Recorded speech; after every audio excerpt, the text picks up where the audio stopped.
Hello and welcome to success Mantra. तो स्वागत है एक बार फिर से आप सभी का हमारे यूट्यूब चैनल पे। तो फाइनली 28 जनवरी 2025 वो दिन जब Donald Trump has become the 47th president of the United state. और उसके बाद इन्होंने जो भी अपनी इलेक्शन कैंपेन में जो प्रोमिसेस किए थे उनको फुलफिल करने का काम ये करने लगे। इन्होंने अपने फर्स्ट वर्किंग डे पे 100 एग्जीक्यूटिव ऑर्डर साइन किए, 100। और ऐसा करने वाले ये पहले यूएस प्रेसिडेंट बन गए हैं। इनसे पहले किसी भी यूएस प्रेसिडेंट ने इतने एग्जीक्यूटिव ऑर्डर एक दिन में साइन नहीं किए, ठीक है। और बहुत सारी जो पुरानी सरकारें हैं, प्रीवियस गवर्नमेंट्स हैं, उनके फैसलों को इन्होंने बदला। इसके अलावा जो जो इन्होंने प्रॉमिस किए थे उन सारे एग्जीक्यूटिव ऑर्डर पे इन्होंने साइन किए, ठीक है। एक ऑर्डर जिसकी बहुत ज़्यादा चर्चा हो रही है और बहुत ज़्यादा डिस्कस किया जा रहा है, और वो है withdrawal of USA from World Health Organization, ठीक है। अब बहुत क्रिटिसाइज किया है डोनाल्ड ट्रंप ने डब्ल्यूएचओ को कि डब्ल्यूएचओ पार्शियलिटी करती है। कोविड-19 के टाइम पे जो भी इन्होंने किया चाइना के फेवर में किया, एंड इससे यूएसए को नुकसान हुआ, डोनाल्ड ट्रंप को नुकसान हुआ।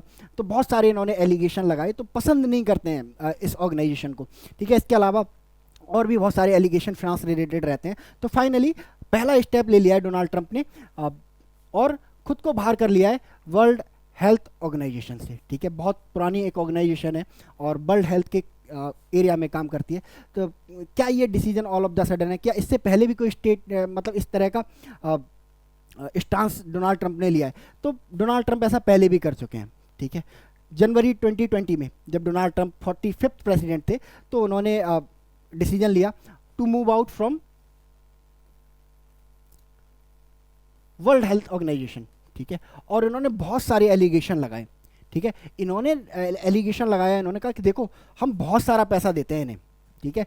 लगभग हमने 2022 से 2023 के बीच में इन्हें 1.3 बिलियन डॉलर दिए इस एजेंसी को, बट बदले में यूएसए को क्या मिला, है ना? क्या 1.3 बिलियन डॉलर के बराबर या उसका आधा भी कुछ मिला? तो डोनाल्ड ट्रंप ने कहा कि कुछ नहीं मिलता, ये सारा पैसा किन्हें चला जाता है, ठीक है, डेवलपिंग कंट्रीज में चला जाता है। उन्होंने कहा कि चलो जो रियली डेवलपिंग कंट्रीज हैं उनमें चला जाता है, कोई बात नहीं है, ठीक है। बट इसका फायदा वो कंट्रीज लेते हैं जो डेवलप्ड हैं और खुद को डेवलपिंग बोलते हैं, ठीक है। यहाँ पॉइंट आउट कर रहे थे डोनाल्ड ट्रंप चाइना को, चाइना के पीछे पड़ने वाले हैं ये बहुत बुरी तरह से, ठीक है। कि हमारे पैसे से चाइना क्या कर रहा है, अपने लोगों की जो मेडिकल जरूरतें हैं, ठीक है, वो पूरी कर रहा है थ्रू वर्ल्ड हेल्थ ऑर्गेनाइजेशन, ठीक है। इसके अलावा इन्होंने बोला एट द टाइम ऑफ 2020 इन्होंने बोला कि डब्ल्यूएचओ ने कोविड-19 को लेके, है ना, जिस तरह का बायस्ड रवैया अपनाया चाइना के फेवर में, ठीक है, उसने इस कोविड-19 को क्या बना दिया, एक पेंडेमिक बना दिया। कोविड-19 कभी भी पेंडेमिक नहीं बनता अगर डब्ल्यूएचओ इसको सही तरह से एसेस करता या पूरी बात दुनिया को बताता। बट चाइना के दबाव में आके, चाइना के प्रेशर में आके, ठीक है, इन्होंने ऐसा नहीं किया और पूरी दुनिया को, खास करके यूएसए को कहाँ धकेल दिया, एक पेंडेमिक में धकेल दिया। और पूरी दुनिया किस में चली गई, रिसेशन में चली गई, लॉकडाउन में चली गई। तो बहुत गुस्सा थे उस टाइम से, है ना, डोनाल्ड ट्रंप इस चीज़ को लेके, ठीक है।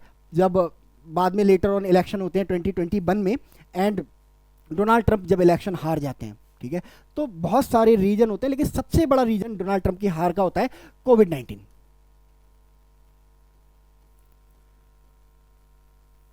ठीक है। जिस तरह लॉकडाउन में लोग रहे, लोगों की डेथ हुई, वो एक बहुत बड़ा रोल प्ले करता है डोनाल्ड ट्रंप की हार में। डोनाल्ड ट्रंप उसको जस्टिफाई नहीं कर पाए और डोनाल्ड ट्रंप इस हार के लिए डायरेक्टली रिस्पॉन्सिबल मानते हैं डब्ल्यूएचओ को, है ना। डोनाल्ड ट्रंप का कहना है कि इस ऑर्गेनाइजेशन ने अपना काम सही तरह से नहीं किया, एज ए चाइनीज पपैट काम किया, ठीक है। इन्होंने लिटरली बोला था कि जो डब्ल्यूएचओ के जो डायरेक्टर जनरल हैं वो लिटरली चाइना के पपैट हैं।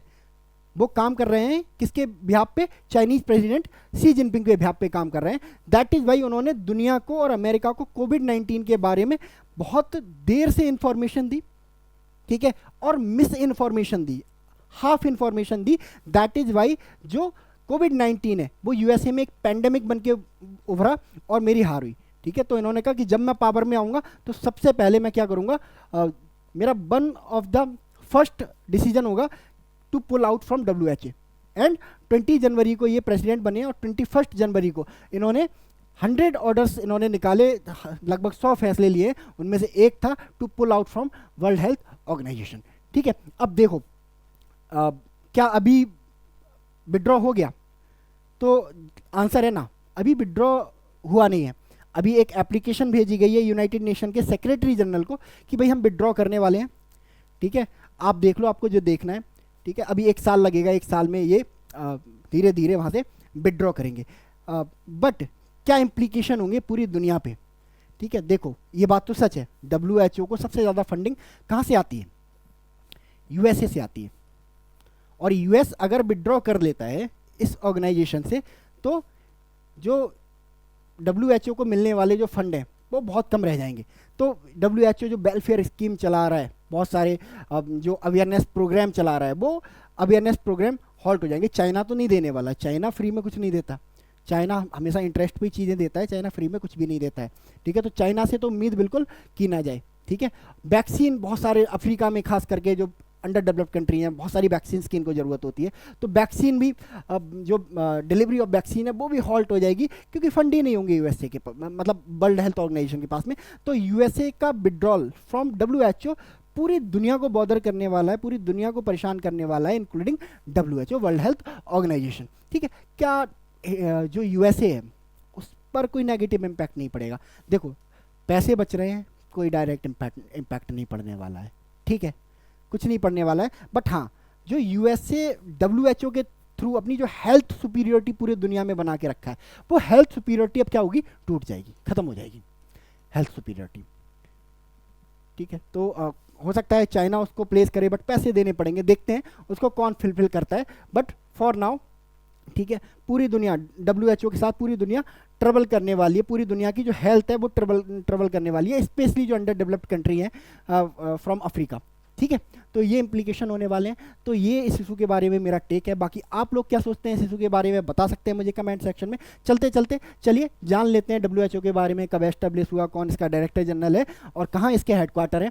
तो WHO मैंने बोला one of the oldest organization है, सेकेंड वर्ल्ड वॉर के बाद ही बनी है इन 1948। हेडक्वार्टर की अगर बात करें तो हेडक्वार्टर इसके जिनेवा स्विट्जरलैंड में है। और डायरेक्टर जनरल की अगर बात करें तो टेड्रोस गैब्रेयेसस इनका नाम है। की फंक्शन हमने जान ही लिए, global public health, disease prevention, health education. और बात करें मेंबर की तो 194 मेंबर WHO के हैं। तो ठीक है, इस वीडियो में हम लोग इतना ही रखते हैं, मिलते हैं हम लोग नेक्स्ट वीडियो में, तब तक के लिए thank you so much and God bless you all.